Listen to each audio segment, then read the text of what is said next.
cavalier qui surgit hors de la nuit, court vers l'aventure au galop. Son nom, il le signe à la pointe de l'épée, Vinzette qui veut dire Zorro. Parfois, il vaut mieux se taire et passer pour un imbécile que de l'ouvrir et ne laisser aucun doute sur le sujet. Vous avez bien raison, monsieur, et vous devriez peut-être appliquer ce sage principe. De quoi est-ce que vous voulez nous parler, monsieur ? Aujourd'hui, on va donc parler de la BCE. Est-ce que vous ne préféreriez pas plutôt parler d'un sujet que vous comprenez ? Je pense que ce serait mieux pour vous. On va voir que la BCE a visiblement décidé de vous ruiner. Très bien, monsieur, on va parler de la BCE. Je corrigerai les imbécilités que vous dites au fur et à mesure, et comme ça, on sera à peu près d'équerre. Alors, quel est le problème au juste ?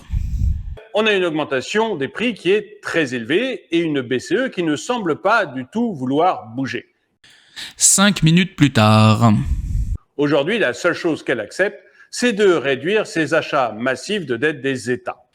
Essayez de vous mettre d'accord, monsieur. La BCE, soit elle ne fait rien, soit elle fait quelque chose, mais ça peut pas être les deux en même temps. Hein. Enfin bon.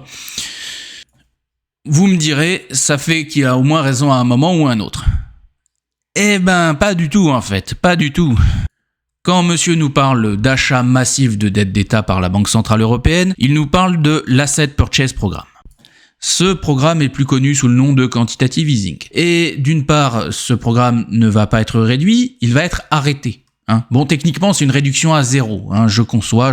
Et deuxièmement, ce programme n'est pas dédié à l'achat de dettes d'État. Il est dédié à l'achat d'actifs financiers en général. Par exemple, dans le tas, il y a des dettes d'entreprise.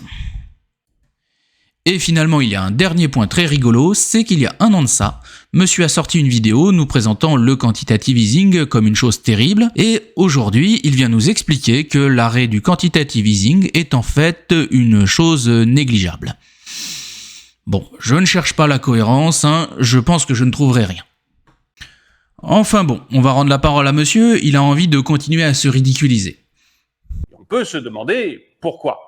Pourquoi Christine Lagarde ne fait rien ?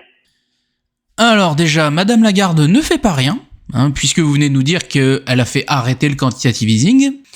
Et ensuite, monsieur, votre question montre que vous ne comprenez pas comment marche la Banque Centrale Européenne. Madame Lagarde est présidente de la Banque Centrale Européenne. C'est la patronne pour faire ça. Sauf que c'est pas parce que c'est elle qui dirige qu'elle a tout pouvoir. Ce qui nous amène à cette grande question. Mais dis donc, Jamy, comment est-ce que la BCE fait pour prendre des décisions ? Eh bien Fred, c'est pas compliqué. À la Banque Centrale, les décisions importantes sont prises par le Conseil des gouverneurs. Le Conseil des gouverneurs se compose des 6 membres du directoire et des gouverneurs des banques centrales nationales des 19 pays de la zone euro, comme vous pouvez le lire sur le site de la Banque Centrale que je vous affiche en ce moment. Ces gouverneurs, vous pouvez les voir ici, ils sont tous là en photo. Je pense que la plupart auraient dû mettre une veste ainsi qu'une cravate. Après tout, ça aurait fait un peu plus formel et ça aurait été bien. Mais bon, ça, à la limite, j'ai envie de dire, c'est un détail. La question importante, c'est qu'est-ce qu'ils prennent comme décision exactement ? Eh ben, c'est pas compliqué, il y en a 2 qui nous intéressent. Tout d'abord, ils adoptent les orientations et prennent les décisions nécessaires à l'accomplissement des missions confiées à la BCE à l'Eurosystème. Et deuxièmement, ils définissent la politique monétaire de la zone euro. Ils prennent notamment les décisions relatives aux objectifs monétaires, aux taux d'intérêt directeurs et à l'approvisionnement en réserve. Les taux ne sont pas décidés par Madame Lagarde. Ils sont décidés par ce Conseil des gouverneurs, à la majorité, et c'est un point qui va nous être très utile par la suite. Notez bien ça. J'espère que vous avez également noté que malgré le fait que monsieur raconte n'importe quoi, vous aurez quand même réussi à apprendre quelque chose dans ma vidéo. Mais rendons immédiatement la parole à notre invité qui a encore quelques griefs imaginaires contre Madame Lagarde. Dans un premier temps, elle avait dit que, en fait, il n'y avait pas réellement d'inflation. Et puis, quand toutes les autres banques centrales ont dit qu'il y avait une inflation et que vraiment tout le monde l'avait constaté dans ses magasins, eh bien, Christine Lagarde a commencé à dire que oui, il y avait une inflation, mais qu'elle n'était pas très forte et qu'elle ne durerait pas dans le temps, à peine 3 ou 4 mois, le temps que les matières premières redescendent. Mais cette inflation que Christine Lagarde disait ne pas devoir durer, eh bien, elle s'est mise à durer. Et les autres banques centrales, que ce soit la Banque centrale d'Angleterre ou la Banque centrale américaine, la Fed, ont vite reconnu qu'effectivement l'inflation était là pour durer et qu'il fallait la combattre. Et du coup, la Banque centrale d'Angleterre ou la Fed ont commencé à augmenter les taux. La BCE, elle, n'a rien fait. Ce que vient de raconter monsieur est l'occasion de faire un petit exercice d'hygiène mentale. Quand quelqu'un vient vous parler d'une action, il faut vous poser 4 questions. Qui a fait l'action ? Quelle est l'action ? Quand a eu lieu l'action ? Et quelles sont les preuves ? C'est pas compliqué. Vous noterez qu'ici, monsieur ne répond pas aux 2 dernières questions. Les dates et les preuves n'existent pas. Imaginons que madame Lagarde ait bel et bien dit qu'il n'y a pas d'inflation, mais qu'elle l'ait dit en 2012. Bon il s'est écoulé 10 ans, fatalement, la situation a eu un petit peu le temps d'évoluer. Nous allons voir ce qu'a dit en réalité madame Lagarde, parce que ça n'a strictement rien à voir avec ce que nous raconte monsieur. Mais avant ça, nous allons repasser une partie du discours de monsieur, parce que elle est juste bizarre. Voilà. Donc monsieur, rappelez-moi ce que vous nous avez dit au juste. Toutes les autres banques centrales ont dit qu'il y avait une inflation, mais cette inflation que Christine Lagarde disait ne pas devoir durer, eh bien, elle s'est mise à durer.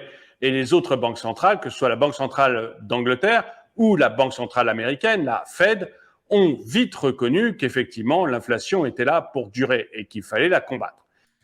Ah ouais, quand même. Alors on passe en quelques secondes de toutes les banques centrales ont constaté à la Banque centrale des USA et la Banque centrale du Royaume-Uni ont constaté.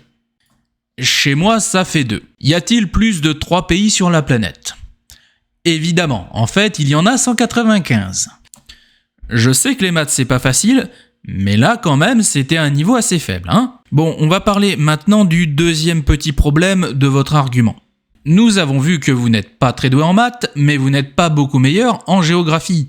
Au cas où ça vous aurait échappé, l'Union européenne, les États-Unis et le Royaume-Uni sont 3 pays différents, qui ont des situations économiques différentes. Ce que monsieur est en train de nous expliquer, c'est qu'il y a de l'inflation dans un autre pays et que par conséquent, nous devons modifier notre politique monétaire. C'est ridicule et le plus simple pour ça, c'est que je vous prenne un autre exemple que les USA. Vous allez tout de suite voir où est le problème. Le Venezuela et le Zimbabwe ont un taux d'inflation de 450%. Par conséquent, c'est terrible et nous devons modifier notre politique monétaire. Je pense que vous trouvez l'argument très étrange. Mais c'est exactement ce qu'il vient de faire. Il a juste changé les noms des pays, hein. C'est tout. Nous n'avons pas forcément le même niveau d'inflation que le Royaume-Uni ou que les USA. Et par conséquent, pas forcément à appliquer la même politique, hein. Et puis même si on avait les mêmes chiffres, en fait, on pourrait faire un peu ce qu'on veut. Mais justement, ça nous amène au 3e point. Nous n'avons pas les mêmes chiffres. L'inflation est plus faible dans l'Union européenne qu'au Royaume-Uni ou qu'aux USA, et ce depuis des années et des années. Je vais vous montrer la courbe, ce sera mieux. Et pour ça, c'est pas très compliqué, on va aller sur le site de la Banque mondiale. Pourquoi ? Parce qu'ils ont les chiffres, tout simplement, hein. Alors, inflation, prix à la consommation. Voilà. Et on va chercher les 3 zones dont ils nous parlaient. Tout d'abord, les USA, États-Unis. Voilà. La courbe s'affiche, c'est merveilleux. Ensuite, le Royaume-Uni, qui est ici. Allez, affiche-toi s'il te plaît.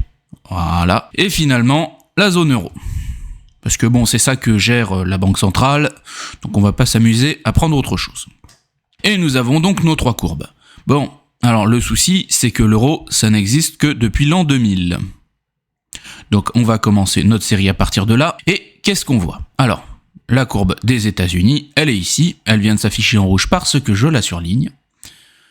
Alors oui, effectivement, c'est celle qui a le plus haut taux d'inflation au moment où les derniers chiffres étaient disponibles, c'est-à-dire les chiffres pour 2021. Ensuite, on a le Royaume-Uni, qui s'affiche à nouveau en rouge puisque, je suis en train de le surligner. Vous pouvez voir que cette courbe est là aussi au-dessus de la zone euro, et ce de façon systématique depuis 2011 concrètement. Et finalement, on va voir ce qu'est l'inflation dans la zone euro, hein. Et maintenant vous la voyez, et vous voyez qu'elle est inférieure à celle de ces 2 autres pays depuis 2013, et qu'elle l'est toujours aujourd'hui à l'heure où on parle. Voilà, donc depuis 2013, on était à 1,2, les États-Unis étaient à 1,5, le Royaume-Uni à 2,3, et la courbe de l'inflation est toujours restée en dessous de celle des 2 pays de référence qu'il nous a donnés. Monsieur est donc en train de nous recommander de prendre des leçons de gestion de l'inflation par des pays qui ont une inflation plus importante que la nôtre. C'est intéressant. Absurde, mais intéressant. Revenons maintenant à notre exercice d'hygiène mentale. Rappelez-vous, monsieur nous avait dit que Madame Lagarde avait raconté des trucs. Qu'est-ce que vous aviez dit exactement, monsieur ? Dans un premier temps, elle avait dit que, en fait, il n'y avait pas réellement d'inflation.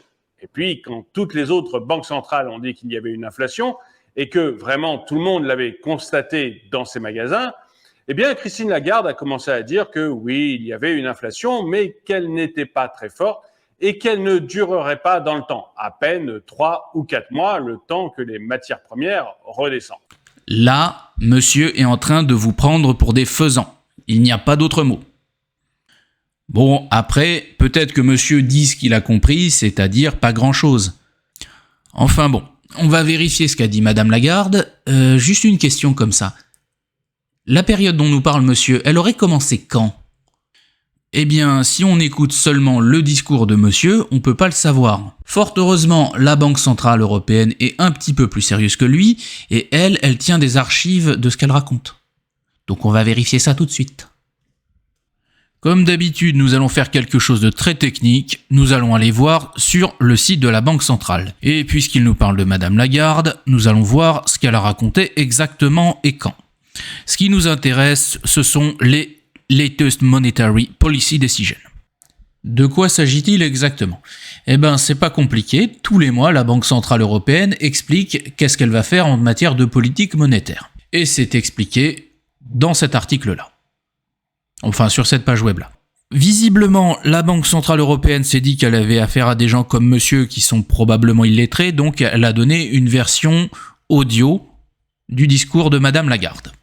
C'est disponible pour tous les mois. Bon, évidemment, ça dure 12 minutes 38, donc on va chercher à faire un petit peu plus simple, et on va aller sur le résumé, ou en Monetary Policy Statement at a Glance.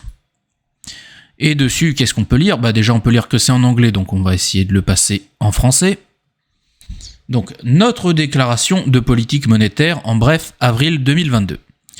La guerre en Ukraine a de sérieuses répercussions sur l'économie. À court terme, la croissance ralentira. Ok. Le futur proche est marqué par une grande incertitude. Bon, jusque-là, j'aurais pu le dire aussi, il n'y a pas de problème. La guerre entraîne de nouveaux goulets d'étranglement du côté de l'offre. Ces difficultés s'ajoutent à celles causées dans les chaînes d'approvisionnement par les mesures prises récemment en Asie. La production se trouve perturbée. Mais la réouverture après la crise du coronavirus soutient l'économie. De nombreux employeurs cherchent de la main-d'œuvre et un plus grand nombre de personnes ont un emploi et des revenus permettant de consommer. L'inflation s'est fortement accélérée et restera élevée au cours des prochains mois. Est-ce qu'il y a autre chose ? Alors qu'avons-nous décidé ? Notre politique doit rester flexible et n'écarter aucune option. Ok. Donc ça, ce que ça veut dire concrètement, c'est on va attendre de voir comment les choses évoluent et on décidera en fonction de ça. En revanche, ils disent quand même, nous devrions mettre un terme aux achats nets d'actifs dans le cadre de notre programme d'achat d'actifs au 3e trimestre de cette année. Bon. À court terme, on change rien, et à moyen terme, on va mettre fin à cette mesure de rachat d'actifs. Voilà. Donc ça, c'est ce que nous a dit Madame Lagarde. Vous nous avez dit quoi déjà, monsieur ? Dans un premier temps, elle avait dit que, en fait, il n'y avait pas réellement d'inflation. Et puis, eh bien, Christine Lagarde a commencé à dire que oui, il y avait une inflation, mais qu'elle n'était pas très forte et qu'elle ne durerait pas dans le temps, à peine 3 ou 4 mois, le temps que les matières premières redescendent. Eh bien, on va relire ensemble, monsieur. Après tout, moi, je sais lire, donc je vais pas me priver. L'inflation s'est fortement accélérée et restera élevée au cours des prochains mois. Eh bien, Christine Lagarde a commencé à dire que oui, il y avait une inflation, mais qu'elle n'était pas très forte. Bon, on va encore lire, pour ceux qui n'ont pas suivi. L'inflation restera élevée au cours des prochains mois. Ça, c'est ce que Madame Lagarde dit. Est-ce que ça a un rapport quelconque avec ce que monsieur vient de nous raconter ? Non. Non. Juste non. Mais bon, le reste de ce qu'il raconte, des propos qu'il prête à Madame Lagarde, sortent également de son imagination. C'était quoi la cause de l'inflation dans votre tête, monsieur? Rappelez-moi. Les matières premières. Bon, bah, on va encore une fois lire, hein. Après tout, j'ai que ça à faire, hein. Les prix de l'énergie sont de loin la principale explication. Ouais, du coup, c'est pas les matières premières, hein. Du coup, ça fait que vous avez faux sur toute la ligne, monsieur. Bon, vous me direz que vous ayez tort, c'est pas très grave. Ce qui pourrait être dommageable, c'est si des gens venaient à vous écouter, ou pire, à vous croire. Là, on aurait un problème. Et ce serait d'autant plus regrettable que monsieur va monter d'un cran dans son délire grotesque et porter des accusations absurdes. D'ailleurs, monsieur, le mieux, c'est qu'on vous écoute. Allez-y. Certains disent aussi que Christine Lagarde, eh bien, elle est pressentie pour être Premier ministre. Et c'est vrai que si elle avait augmenté les taux et qu'Emmanuel Macron avait eu du mal à se représenter, eh bien, pour elle, c'était fini les rêves de Premier ministre. Alors là, il lui manque plus que le chapeau en papier d'alu et il est bon pour l'asile de fous. Outre le fait que Madame Lagarde n'a pas été proposée comme Premier ministre, hein, c'est Madame Borne qui a eu le poste, outre ce fait, l'accusation de monsieur est grotesque. Si la Banque Centrale Européenne venait à augmenter ses taux, ça ferait très très mal à la France, mais pas à court terme. Donc pour les élections, ça changerait strictement rien du tout. Donc ça n'a aucun sens. Mais voilà, même si ça n'a aucun sens, il y a 130 000 personnes qui ont vu sa vidéo. Et sur ces 130 000 personnes, il y en aura bien au minimum quelques milliers d'assez crédules pour le croire. Et par conséquent, allez s'imaginer qu'il y a des complots de l'élite mondiale dans l'objectif de ruiner la France ou les petits épargnants ou je ne sais quelle autre imbécilité du même genre. Enfin bon, ne rentrons pas trop dans le sujet, je risquerais de m'agacer. Non, ce que nous allons faire, c'est que nous allons rire grâce à monsieur, qui va essayer de jouer les conseillers financiers au rabais en s'appuyant pour ça uniquement sur son incompréhension de ce qu'est l'inflation. Préparez-vous pour un grand moment. Monsieur, c'est à vous. Parce qu'une inflation à 7,5% en Europe, eh bien concrètement, ça veut dire que votre pouvoir d'achat, il est en train de baisser. Alors, pas du tout. Et si monsieur nous raconte ça, c'est parce que, comme beaucoup de gens, il ne comprend pas ce qu'est l'inflation. Il ne comprend pas comment ça marche, et d'ailleurs, il ne veut pas le comprendre. L'inflation, c'est une moyenne. Et plus précisément, c'est la moyenne de l'augmentation des prix. La vision de monsieur, c'est qu'il y a une augmentation linéaire des prix. On prend tous les prix, on ajoute 7,5%, et c'est bon, on a notre inflation. En réalité, ça marche pas du tout comme ça. L'inflation est un sujet extraordinairement complexe. Néanmoins, si on le résume à ce qu'il y a de plus simple, on arrive à ce que j'ai dit tout à l'heure. L'inflation est une moyenne. Cette moyenne, elle va varier d'une catégorie de produits à l'autre. Par exemple, peut-être que le prix de l'essence augmente, mais que de l'autre côté, le prix du sel diminue. Mais même au sein de ces catégories, il y a une moyenne. Peut-être que le prix de toutes les marques de sel augmente, sauf pour la baleine. Et en fait, il peut même y avoir des variations d'un point de vente à l'autre. Par exemple, peut-être que les prix augmentent plus chez Carrefour que chez Leclerc. Et là, on est juste du côté des vendeurs. Parce qu'ensuite, il va falloir tenir compte des acheteurs. Parce que les prix ne vont pas tous nous impacter de la même façon. Imaginons que le prix des lingots d'or soit multiplié par 10. Bon, on est d'accord que ça n'a pas forcément un grand impact sur votre vie. Imaginons maintenant qu'on multiplie le prix du pain par 10. Tout de suite, vous le sentez un peu plus passer. Et pourtant, un lingot d'or vaut aujourd'hui 53 000 € et une baguette vaut 50 centimes. Vous comprenez sûrement mieux pourquoi je vous disais que l'inflation, c'est très compliqué. En réalité, avoir une mesure réelle de l'inflation, c'est impossible. Il est impossible de résumer l'évolution des prix avec un seul chiffre. Ça, c'est juste pas possible. On peut faire une approximation, mais avoir un chiffre exact qui va refléter parfaitement l'évolution des prix, c'est juste pas possible. Imaginons par exemple qu'il y ait une inflation de 50%, et que vous allez dans le seul magasin qui a baissé ses prix en France. Encore plus fort, imaginez que vous allez dans le magasin qui a le plus augmenté ses prix en France et que vous achetez le seul produit sur lequel il a diminué ses prix. Est-ce que vous la sentez, l'inflation ? Évidemment que vous la sentez pas. Donc quand monsieur vient vous raconter ça... Parce qu'une inflation à 7,5% en Europe, eh bien concrètement, ça veut dire que votre pouvoir d'achat, il est en train de baisser. En fait, c'est pas vrai. Tout simplement parce que vous ne faites pas vos achats au hasard. C'est vous qui choisissez ce que vous achetez. Et si le prix ne vous convient pas, vous n'achetez pas. Oui, je sais, c'est logique, mais ça dépasse un peu la compréhension de monsieur. Ceci étant dit, redonnons la parole à monsieur qui a de nouvelles âneries à nous raconter. Parce qu'une inflation à 7,5% en Europe, eh bien concrètement, ça veut dire que votre pouvoir d'achat, il est en train de baisser. Vos économies aussi. Le v'là qui joue les conseillers financiers maintenant. Bon, alors, ce qu'il vient de dire ici, c'est faux, et je sais déjà ce qu'il va nous raconter, mais on va quand même le laisser parler, juste pour en être sûr. Si vous avez placé votre argent sur le livret A, par exemple, eh bien, il vous rapporte, ou du moins il est censé vous rapporter 1% par an. Oui, mais s'il y a une inflation à 7,5%, eh bien, ça veut dire qu'en fait, votre argent sur le livret A, il vous rapporte 1% et il perd 7,5% de sa valeur. Bon c'est exactement ce que je craignais.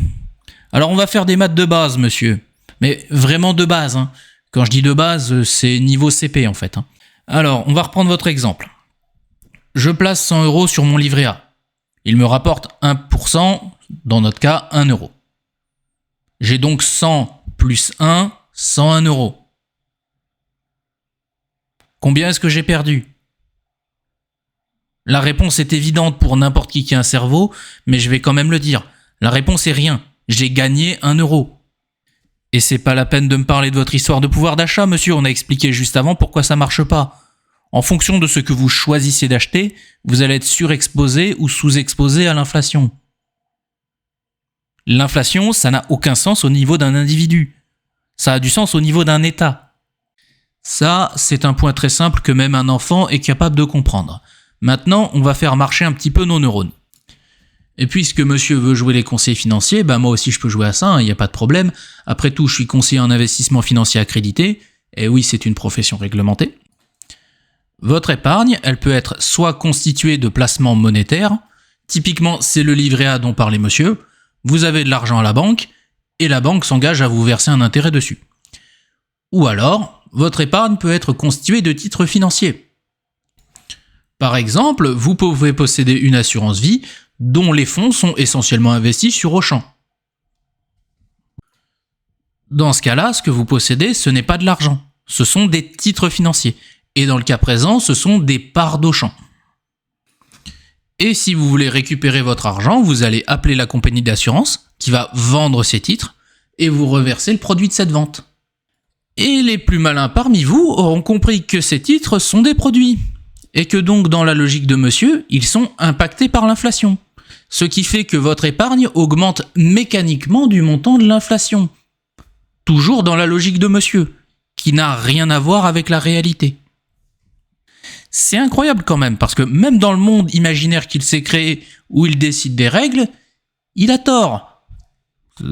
C'est quand même impressionnant. Prenons un instant pour saluer la performance. Enfin bon, ne nous extasions pas trop parce que monsieur va maintenant jouer les Nostradamus et ça va nous donner l'occasion de bien rigoler dans le futur. Allez-y monsieur, faites-nous votre prédiction. L'inflation, ça va être un seul de nos problèmes dans les mois qui arrivent. Parce que bientôt, vous allez connaître la stagflation.